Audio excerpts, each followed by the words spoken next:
Merci de nous suivre sur l'ensemble de nos plateformes et sur la 95.5 Prestige FM pour vous informer. Au sommaire de cette édition.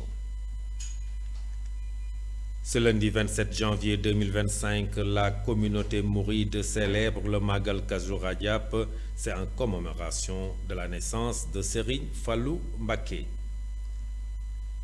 La communauté éducative et académique a rendu un hommage au professeur Maïssa Diakhaté. La cérémonie a eu lieu à la place de l'auditorium de l'université Iba Der Thiam. La page de l'actualité nationale avant celle de l'actualité internationale et la page des sports viendra boucler cette édition dans un court instant. Le développement.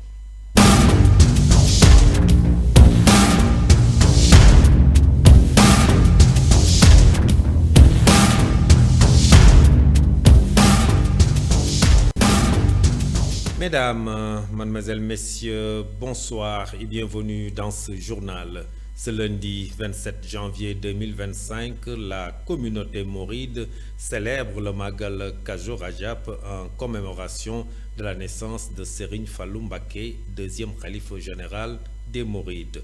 Cet événement revêt une dimension particulière. Le Rajab, Serigne Fallou Mbacké, incarne un modèle de dévotion et de foi pour les Mourides à travers le monde. Focus sur cet événement, Mame Biram Cissé Gaye. Le Magal de Kazu Rajab commémore un épisode marquant de la vie de Serigne Fallou Mbacké qui a incarné avec exemplarité les enseignements de Cheikh Ahmadou Bamba, son engagement dans la préservation des valeurs islamiques et le développement de Touba en tant que cité religieuse et culturelle font de lui une figure centrale dans l'histoire de l'islam au Sénégal. En instituant ce Magal, les fidèles célèbrent non seulement sa mémoire mais réaffirment également leur attachement aux idéaux de paix, de travail et de dévotion enseignés par la voie mouride. Le Magal de Kazu Rajab est avant tout un moment de communion avec Allah et un rappel des valeurs fondamentales prônées par Serigne Fallou. Les fidèles se réunissent et se remémorent les enseignements spirituels transmis par Serigne Fallou. Cette célébration est également une opportunité pour les mourides de renouveler leur engagement envers le mouridisme et de s'inspirer des qualités de patience, de générosité et de dévouement dont Serigne Fallou a fait preuve tout au long de sa vie. Le Magal transcende la sphère individuelle pour devenir un événement communautaire qui renforce les liens sociaux. Les fidèles affluent de toutes les régions du Sénégal et de la diaspora pour participer à cette célébration. Cette affluence favorise l'entraide, la solidarité et le partage des valeurs centrales de l'islam. L'accueil des pèlerins, les repas communautaires et les actes de bienfaisance qui accompagnent l'événement témoignent de la cohésion et de l'esprit de fraternité qui caractérise la communauté mouride. Au-delà de sa dimension spirituelle, le Magal de Kazu Rajab a un impact économique et culturel significatif. Les marchés locaux prospèrent grâce à l'afflux des pèlerins et les activités commerciales s'intensifient, notamment à Touba et dans ses environs. Par ailleurs, cet événement contribue à la préservation et à la diffusion de la culture mouride à travers les chants religieux, les conférences et les échanges entre fidèles. Le Magal de Kazu Rajab est bien plus qu'une simple commémoration religieuse. Il constitue un pilier essentiel de spiritualité mouride, un rappel des enseignements de Serigne Fallou Mbacké et une manifestation vibrante de solidarité et de fraternité. En honorant la mémoire de ce guide spirituel, les fidèles réaffirment leur engagement envers les valeurs islamiques et contribuent à pérenniser un héritage riche en spiritualité et en humanité. Merci beaucoup, Mame Biram Cissé Gaye. Touba, lieu de convergence pour les Mourides. Je vous le disais tout de suite dans le sommaire, la communauté éducative et académique a rendu un hommage appuyé au professeur Maïssa Diakhaté, figure emblématique de l'enseignement et modèle d'excellence au Sénégal et dans la sous-région. Ce dernier a exprimé sa profonde gratitude pour cet hommage qui lui a été rendu par ses pairs et ses anciens élèves. Il n'a pas manqué d'exhorter les jeunes à pousser leurs études vers la réussite, car pour lui, l'activité des motos Jakarta n'est pas la seule alternative pour travailler. Il est au micro de Mambiram Sisegay Moussambay. Pour la leçon à tirer est une leçon extrêmement simple, c'est une leçon de vie, parce qu'il s'agit d'amis, d'anciens collègues, de parents, et qui se sont présentés pour non pas célébrer ma personne, mais célébrer les actions que j'ai eu l'honneur de co-construire avec tout le monde. C'est des actions bâties sur des relations d'amitié, des relations de confiance, mais également des relations qui visent véritablement l'excellence. Et cette relation, nous devons en tirer comme leçon que effectivement, ce qui détermine l'être humain, au-delà de la connaissance, comme disait Henri Bergson, c'est ce qu'on appelle un peu le supplément d'âme. Autrement dit, la connaissance, j'ai l'habitude de le dire, c'est une connaissance livresque qu'on peut tirer sur tous les livres du monde ou qu'on peut tirer par des voyages. Mais ce qui est important, c'est comment, à partir de votre entourage, vous pouvez développer des logiques de déontologie, des logiques d'éthique et des logiques également de respect mutuel. Pour ça, nous remercions toutes les forces de l'ordre qui nous ont aidés à organiser parfaitement cette cérémonie, tous les parents, les amis qui se sont présentés pour cette activité-là de célébration non seulement de l'homme, mais de célébration d'action au service de la communauté, au service également de la science. Je pense que c'est ce qui est extrêmement peut-être compliqué, c'est de répondre à la question comment éviter que ces Jakarta soient une alternative pour les jeunes.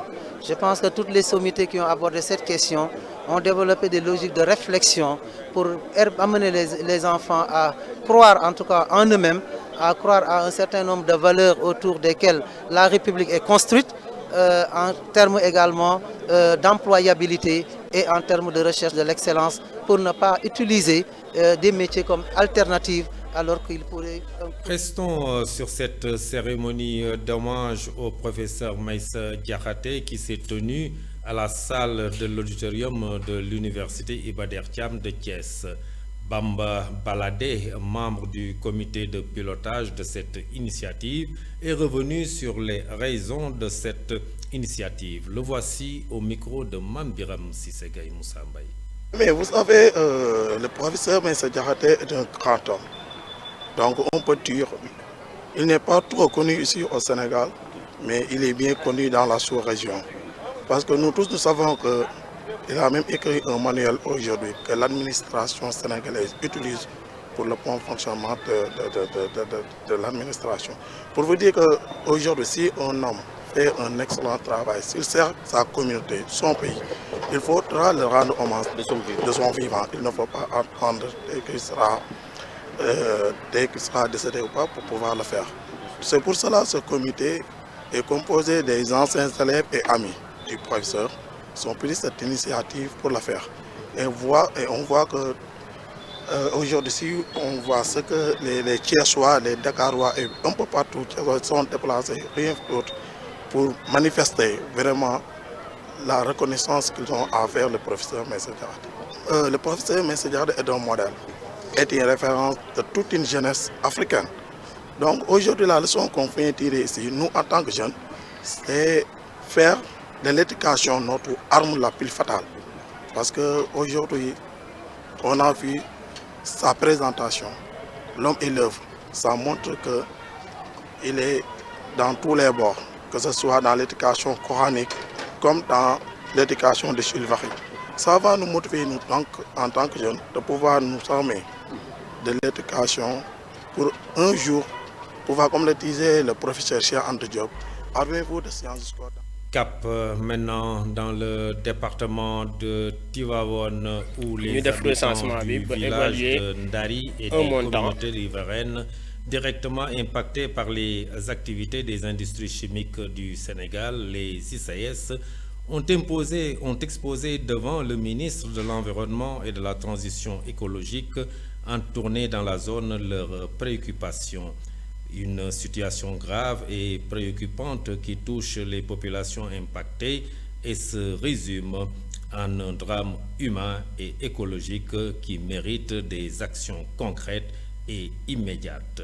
Selon leur porte-parole, Libas Touré, que vous voyez à travers ces images, les populations s'offusquent du fait que les villages riverains des ICS, notamment Ndari, Toben, Tissé 1 et Tissé 2, Ngaham, Nyane, Ndiofen, Mbaye Bakar et Tchaware, qui devraient être protégés par les principes de justice environnementale et sociale, se trouvent aujourd'hui marginalisés et exposés à des conditions de vie déplorables. Toutes ces communautés riveraines de la société minière qui sont déjà délocalisées ou sont sur le point de l'être vivent aujourd'hui dans des conditions déplorables parce que confrontées à un véritable calvaire par rapport à la pollution générée par cette entreprise et qui affecte profondément leur santé, leur environnement et leurs moyens de subsistance.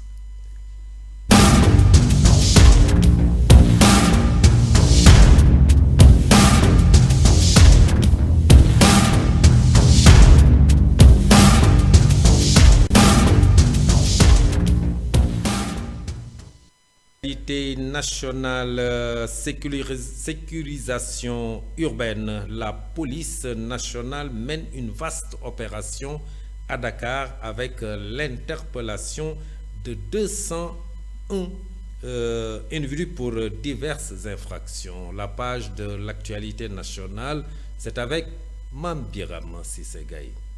L'actualité nationale, dans le cadre de son engagement à renforcer le sentiment de sécurité parmi les populations, la police nationale a intensifié ses actions sur le terrain dans la nuit du vendredi au samedi 25 janvier 2025. Une opération d'envergure a été menée par le commissariat central de Dakar et ses unités sous la supervision du chef de la sécurité régionale de sécurité publique SRSP, le commissaire divisionnaire Mamadou Tendeng. De 21h à 6h du matin, plus de 200 policiers ont effectué un ratissage minutieux dans plusieurs zones criminogènes de Dakar avec pour objectif de lutter contre la délinquance urbaine et d'assurer une présence dissuasive dans les quartiers sensibles. Cette opération de grande ampleur a conduit à l'interpellation de 201 individus pour diverses infractions. La police nationale, déterminée à traquer les délinquants, promet de multiplier ce type d'opération dans les jours à venir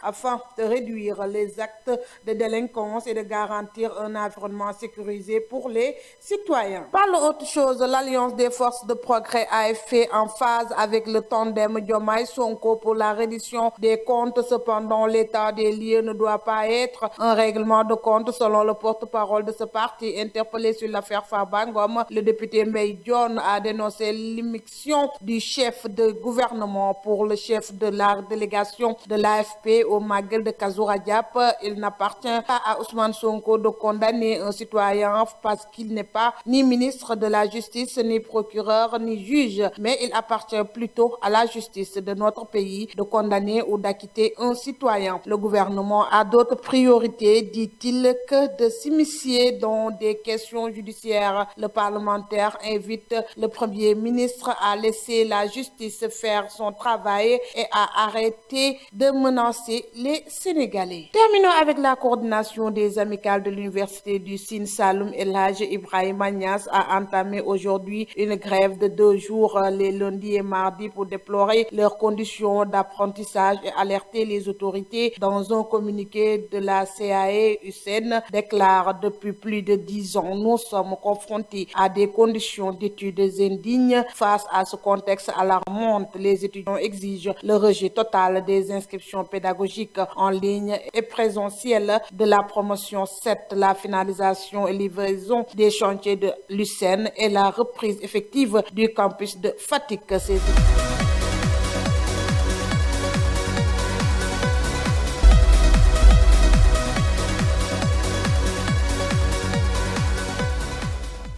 Informations internationales, intense combat autour de Goban. La communauté internationale condamne l'offensive du M23. Mamadou Saturne Dione.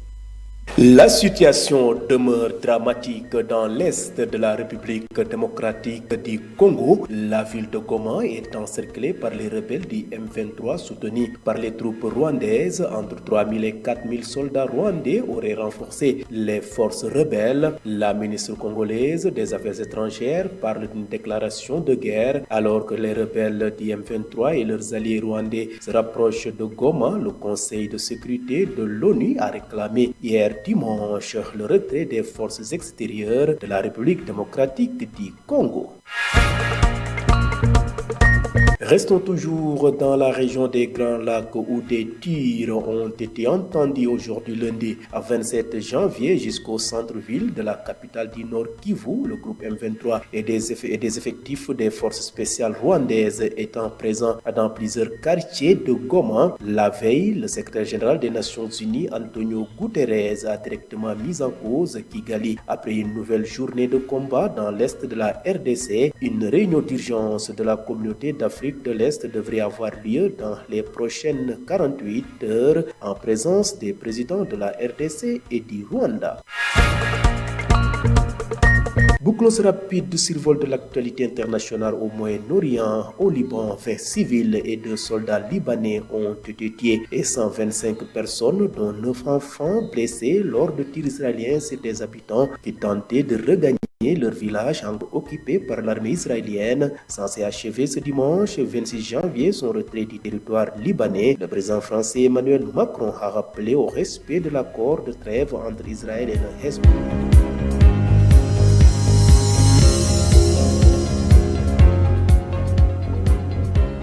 Page sportive de ce journal Ligue professionnelle, un match en retard. Le Jaraaf domine Teungueth FC et Guédiawaye domine AS Pikine et remporte le derby de la banlieue. Nous restons avec vous, Mamadou Saturne Dione. Guédiawaye FC a pris le dessus sur l'AS Pikine ce dimanche lors d'une rencontre décisive comptant pour la 11e journée de la Ligue 1 disputée au stade Alassane Djigo. Dès la 8e minute de jeu, les Crapons frappaient fort avec un but de Patrick Bass qui a offert la marque 1-0. Malgré les efforts de leurs adversaires, Guédiawaye FC a su préserver son avantage jusqu'au coup de sifflet final, s'imposant ainsi une nouvelle fois dans ce derby très attendu de la banlieue dakaroise. Le Teungueth FC, classé 8e du championnat avec 14 points, a subi une défaite à domicile à 3-2 face au Jaraaf de Dakar. C'était donc le samedi 25 janvier lors de la 10e journée en retard de la Ligue 1 sénégalaise. Grâce à ce succès, le club de la Médina à 19 points plus 7 grimpe à la 3e place du classement, toujours dominé par l'US Gorée, premier avec 27 points. Terminons par la Confédération africaine de football qui a annoncé vendredi la présence de légendes africaines au tirage au sort de la Coupe d'Afrique des Nations CAN Maroc 2025, prévu aujourd'hui lundi au Théâtre National Mohamed V à Rabat. L'Égyptien Hessam El Hadari, le Camerounais Patrick Mboma, le Tunisien Aymen Matlouti, le Malien Momo Sissoko et l'Ivoirien Gervinho vont assister à ce grand événement sportif. Selon la CAF, ces légendes véritables ambassadeurs de leur nation et du football africain dans son ensemble apporteront une aura particulière au tirage au sort de la CAN. A rappeler que la cérémonie a démarré à 18h heure locale et avec la participation des délégations des 24 nations qualifiées. Les 24 équipes qualifiées seront reparties en 6 groupes de 4 et le coup d'envoi de la CAN 2025 sera donné le 21 décembre 2025. Merci beaucoup Mamadou Saturne Dione pour cette page sportive et les informations internationales. Merci Mambiram Sissegaï, l'actualité nationale. Derrière la version Wolof avec ma consoeur Mati Diop et juste après vous aurez votre émission grand format Sport Prestige. Cette version française du journal est à présent terminée. Merci de l'avoir suivi. Passez une excellente fin de soirée. Au revoir.